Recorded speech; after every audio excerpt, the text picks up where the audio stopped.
Welcome back. My name is Nnamdi Henacho, and I'm excited to walk you through the exciting conversation we have today. If you join us for the first time, this YouTube channel will focus on tips and tools and resources to help you go land a job in technology or go be successful in your chosen career paths.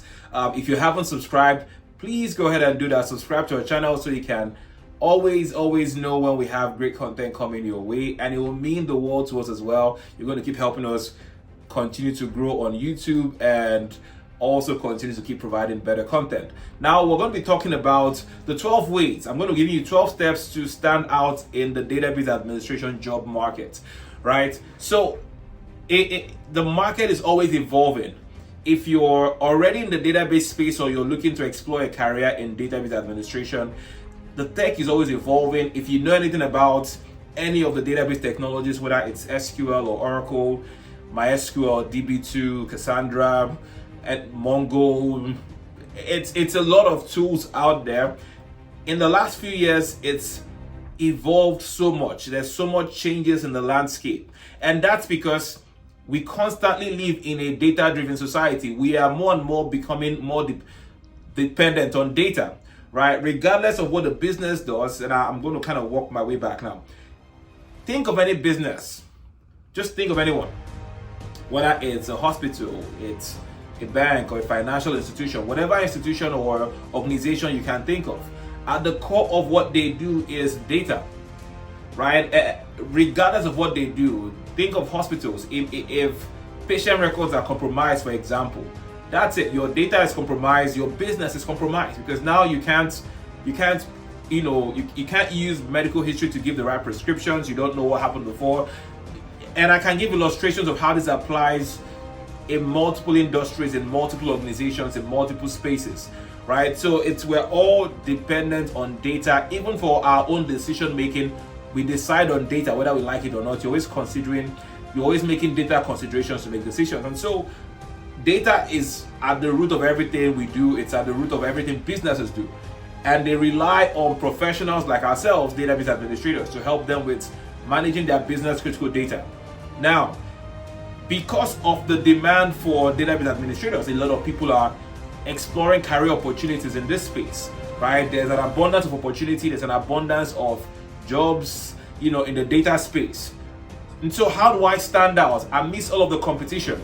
Amidst all of the people who are already there, how do I break in and be successful? So that's what I'll be talking about today, is how to stand out in the job market. So, if you're looking to jump in, I'm recording this video in December 2023. By next year, as the new year opens up, we're going to see an abundance of new opportunities. That's just typically how it goes. And so I want to ensure that you're getting this on time so that you can be prepared to take advantage of the boom that is coming, the explosion coming in the job market. All right, so the first thing I want to talk about, number one, is stay updated with industry trends, right? Like I said, it's constantly evolving. So you make sure you have a system in place to keep up with what's going on in the industry, in this business, right? Regularly follow publications, blogs, and forums to stay informed about the latest trends in database administration, or just the data space as much as possible. Because in the end, all of those data career paths are connected. Yes, I'm leaning into database administration as an area of expertise, but whether it is data analysis or report services, business analysis, business intelligence, reporting services, ETL, all of those things, they're all in the data space. You need to know what's going on. You need to stay on top of the technology, stay on top of the trends and advancements in the technology of your choice. Right? What's new? You need to stay on top so you can know where to start upscaling, or at least stay informed in. Because these always form the basis of conversations and interviews. It might not directly be what you are doing, but I want to know you are in touch with what's new, right? And so make sure you are demonstrating awareness of emerging technologies, right? You might not be using, for example, you might not have experience working on the cloud just yet because your job has not allowed you to do that. It doesn't mean you should be completely ignorant about AWS or Azure or any of these platforms, right?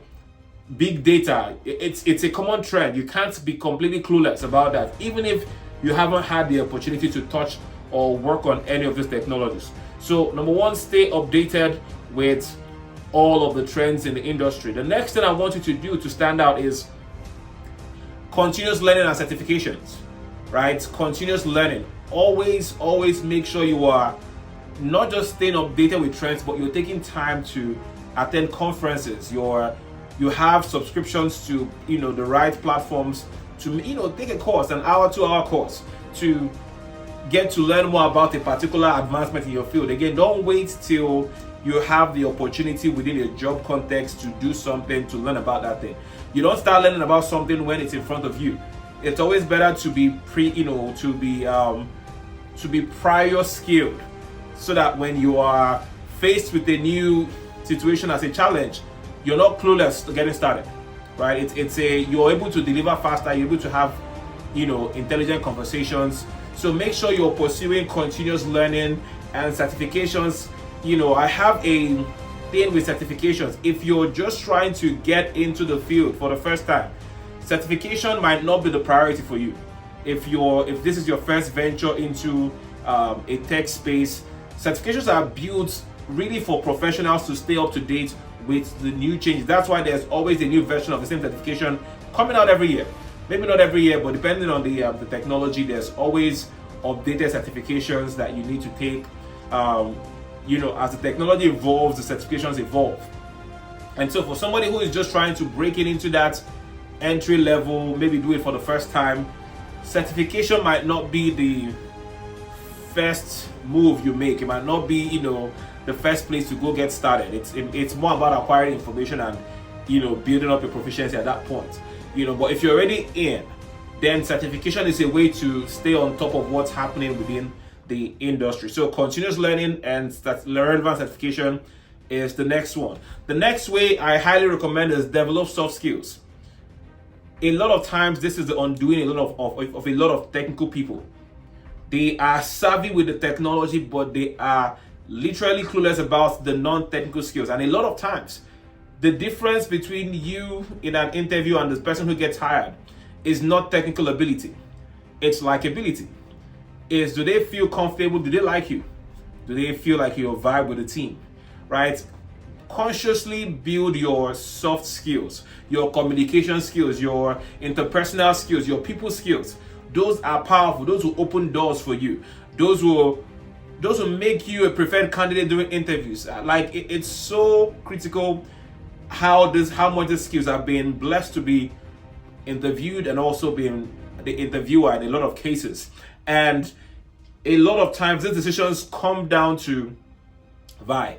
It comes down to who is a good fit. Who do I feel comfortable bringing in? Who does the team like? Right? It's no longer about the technical ability at some point. And so make sure you are consciously honing your non-technical skills, your soft skills, your communication, whether it's email, whether it's oral communication, or whether it's written communication, right? Become proficient in those things. And then make sure you're showcasing, your adaptability to challenges. Those are key skills that, again, they don't reflect in your ability to identify the root cause. But when things change upon you, how do you adapt, right? What's your problem solving skills like? How are you as a teammate? Because again, the role of a database administrator and most technical positions extend beyond the technical stuff. They extend beyond the technical tasks. So that is another one. Now, the next thing I want you to do to stand out is you need to build a robust professional network. Listen, I've heard this saying a lot of times, your network is your net worth. And it's so powerful, it's so true. I'll share, a story. I've had multiple occasions where people have reached out to me for openings and positions within their company that had not been advertised yet. They were like, are you just looking for a change? Are you looking for something? We have something open. I know you're in this space. Is this something you're interested in? Right? These are people from my network who know what I can do, who know my ability. And so when opportunities come to their table, they think of you first. Right? It's so important that you are part of a community of professionals in your space. Whether you are already working in this space as a database administrator or you are just trying to get in, you need to be around other database administrators and not just being part of a community or a network, but be active in that network. let people know where you are. If you are proficient, then be a problem solver within that network. If you are an expert, let people know you're an expert by how you solve problems, by how you answer questions. So for example, if you're in an online forum and there's issues and you're already you're already an established professional, people are asking questions on the forum that you know the answers to, go ahead and answer them, right? That's a way to demonstrate your subject matter expertise. You're positioning yourself as an SME, so that now if opportunities come open and somebody within that group has seen you time and time again answer questions, they are not afraid to recommend you, even if they don't know you, because they've seen you demonstrate proficiency. And so, make sure you're intentional about building your network, getting mentorship, connecting with the right institutions. Use LinkedIn, leverage LinkedIn to build your network, right? Join groups on Facebook and LinkedIn. It's amazing, on social, but just be intentional about connecting, even in-person connections, meetups. Those are powerful tools you can leverage, but make sure your network is, you're building a robust network to help yourself be successful.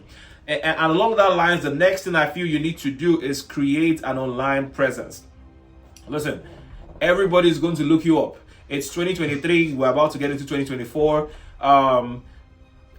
There's going to be the first background check that will be done before you get employed. It's a Google search, right? If I look you up online, what do I see? So start with optimizing your LinkedIn, right? Let your LinkedIn reflect your proficiency. Let people look at your profile and say, okay, I see what this guy has done, right? Make sure you have a tight, highly optimized LinkedIn profile. That will be a different training on a different day that I will share more on, what should be on a LinkedIn profile and what makes a highly optimized LinkedIn profile. But start with taking your time to go through every section of your LinkedIn and make sure it's all optimized. Take your time to make sure, because again, when I look you up, what do I see? And make sure that when I look you up, the things I see are things that reflect, people, somebody I want to work with, right? So go back through your social media, go through your Twitter. Maybe at one point in your life, you were out there in the streets and doing it big. Well, now you're trying to get a job. And so you need to position yourself, because again, you're not going to be there to explain yourself to the person looking to offer you a job. You're not going to be there to make your case. I'm going to make judgments based on what I see, right? And so whether you like it or not, it's the world we live in. Recruiters want to make sure they're presenting the absolute best candidates. How do they make that judgment without, they don't know you like that? And so it's the things they see about you online, that's going to be the basis for their judgment. So go clean up what needs to be cleaned up. And like I was saying, make sure you are in forums, contribute to conversations online, right? Whether it's on social, on LinkedIn, and blogs, be in the comments. Any opportunities you get to showcase your technical expertise, don't hesitate to do that. Jump in and make sure you're contributing to conversations. Then next, there is a lot of emphasis on cybersecurity right now. So the next tip is, because of the cybersecurity space and awareness that we live in, make sure you're emphasizing in your conversations your awareness of the security aspect of database administration, right? It's so critical. So make sure you go familiarize yourself with things like around compliance, security standards that are relevant. If you're somebody who is in the health IT space, or that's where you're looking to go into, go learn about HIPAA, but understand all of this compliance and things because those are things that will help you especially for niche down organizations. They might need somebody who has specific set of a specific expertise, or at least knowledge. And so that's what I would want to recommend for you there. The next is, as you go about your job applications, you need to tailor your resume for each one. Tailor your resume for each application. Again, we're talking about how to stand out in the job market as a database administrator. It's stressful, it's annoying. I know how it feels when you've already done the apply on LinkedIn and then you've uploaded your resume and then you see another whole application requesting for everything you already filled out in the, that's already on your LinkedIn, your resume, and they want to make you fill out I know it's annoying. Please go ahead and complete that form. If you have access to the job description before the application, take your time and make sure that your resume reflects what the recruiters are looking for, the prospective employers are looking for. right? If there's keywords missing from your resume, make sure you update your resume to reflect those opportunities. Again, what you really want is an opportunity to speak to the decision maker, right? And your resume gives you that opportunity. Your resume gives you that platform. And so don't be too worried about how things are worded, or well, you need to worry about how things are worded, but what's on there, what's not. No, I want this resume to get me to the right people so I can get to make my sale or make my pitch, right? And so make sure you are tailoring your resume to each job description. I know there's a temptation to use one generic resume to apply to everything or to upload it everywhere. Yes, there's the one resume that's going to go on all of the portals, everywhere you have your resume. You have to have profiles online on different job sites. But if you have specific applications that you're working on, then make sure you are understanding the job description, the job requirements, and make sure your resume is meeting the expectation. Make sure your resume is speaking to that job. All right, so take your time to do that. It can be tedious work, but it's relevant, it's necessary work. All right, next, you have to stay agile and adaptable. Right, this is something you need to be able to demonstrate to recruiters, to interviewers. It is, your ability to adapt to changes within the technology, changes to business requirements. This happens all the time in project management. They call it scope creep. That's just changes going on, happening within the scope of a project. Right? How do I adapt to changes? How do I manage changes in expectations? You want to be able to talk about those things when you are in the interview setting, in conversations with recruiters. Right? Have examples, have instances that you've reacted quickly to, new situations or new expectations with particular projects, right? You needed to go do something real quick to adjust to a change in expectation. You want to reflect that because, again, a lot of times, certain industries are very fast-paced and things change quickly. Priorities are adjusted really fast, and so it's important to be able to demonstrate that you can adapt as fast as the technology is changing or as fast as requirements are changing. And then next, similar to all I've been saying, is prepare for behavioral interviews. Again, when they meet you in the face-to-face, or you have those video calls, be ready to talk about your experiences, the challenges you've overcome, your approach to problem solving, right? Those, again, it's during interviews, I kind of emphasize this. A lot of the time, they are not looking for just your technical expertise. They don't want to know what you have read. They want to know how you get to solutions. Because again, there can be a particular issue and we have 5 different ways to resolve that one issue. What's your rationale behind the one solution you choose, right? That's what they want you to demonstrate in an interview. It's not a pre-rehearsed response to, okay, when you have a slow performing query, how do you resolve that, right? But why am I going this route? If something changes in my process, what turns will I make? You want to demonstrate that ability in your interviews, right? And honestly, practice some of these things before the interview, right? Think of how you're going to articulate these responses when these questions are come at you, because you're going to have to answer some of these questions when the time comes. So make sure you're well prepared. Practice. Go online, look for sample interview questions, and then record yourself responding to those questions. Review your response and feel, how do you feel about it, and then do it again and do it again. Keep practicing until you feel good, so that you can't answer that wrong, right? In case anything changes in how the question is asked, you've eaten up that particular concept and explored all the case studies and scenarios that you're going to be easily adaptable. You're not hearing it for the first time in the interview. All right, so prepare for your behavioral interviews. The next one is seek recommendations and endorsements, right? Especially for LinkedIn. Request recommendations from your colleagues, supervisors, your mentors on LinkedIn. It makes your profile more credible. Again, this goes back to that building, an online presence, right? For, recommendations that align with your career goals, with your skills, with your expertise, get them, right? You complete a project within your organization, within your team. Don't wait a lot of people wait until they're about to leave the company, then they ask for LinkedIn recommendations. Like, it's not a crime to ask for a LinkedIn recommendation from a colleague you currently work with.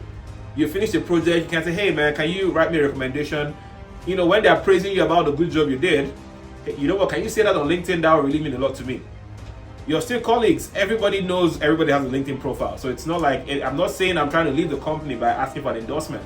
I am just asking for you to endorse me so that I am a more credible, I'm more credible to people who look at my profile, right? So when people come on your profile and see your present colleagues are saying good things about you and what you do, it makes you look really good. So stop wasting all of those goodwill that you're getting at work. If people say nice things about you, tell them to go online and write it. Right? Let them go on LinkedIn and write you a recommendation. Get recommendations from your managers, from your peers, from supervisors, so that it's showing up in your LinkedIn. And then another thing to highlight as you prepare to stand out in the job market for database administrators is highlight team collaboration. Okay, so a lot of times projects that we do are done in the scope of a team. And it's not just a team of database administrators, but also different, teams with different skill sets. So a lot of projects will have the database aspects. We'll need a software engineer. There's the data architect. There's the system administrators, the network engineers. All of these people doing their different parts. Product owners, scrum masters, or all working on one project. And so the ability to work within a team is a big aspect of what we do. Working within the context of a team, communicating properly and aligning with expectations and timelines, showing that you understand all of those things. It's very important, and so for your interviews, you want to make sure you're demonstrating these abilities, because again, more than likely you're going to be working, there's companies where you're working solo as a database administrator, where you're doing pure production support and you never get to interact with anybody. But even within those contexts, like in my experience, there's always going to be some interaction with server engineers. You're going to need something from them. You're going to have storage issues where you need somebody from storage to either expand the drive or make adjustments to a setting. You're going to be building out new servers and new infrastructure. And you're going to work with network engineers and server engineers to fulfill that. You're going to work with virtualization architects.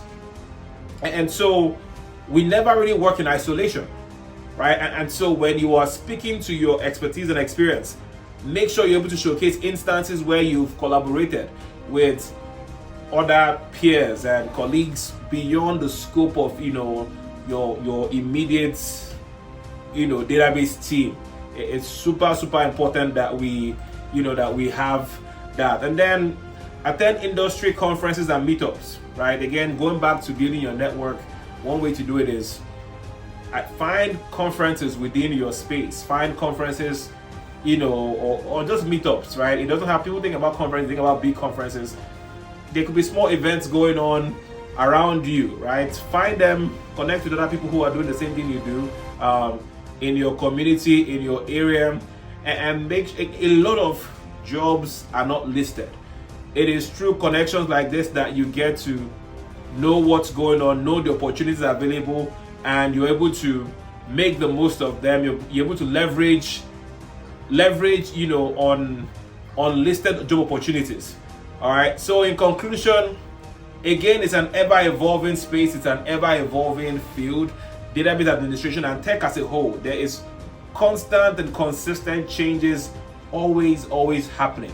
And so we need to take on all of those 12 things I've listed, make sure you go through the list again and make sure you are applying these things to help yourself stand out. 2024 is coming, there's going to be a barrage of new opportunities coming open, and you want to make sure you are properly positioned to make the most of all of these opportunities that are coming our way. All right, that's all I have for today. Thank you for listening. Thank you for sitting through all of this. I know you've gained something from this. If you haven't already, make sure you go subscribe to the channel, hit the notification bell so you can know when we post new stuff and you can be part of all of the cool things we're doing. And check out all of the links and everything in the description. There's going to be a lot of this valuable things that I put on there as well, resources that could help you. All right, till next time, thank you and God bless.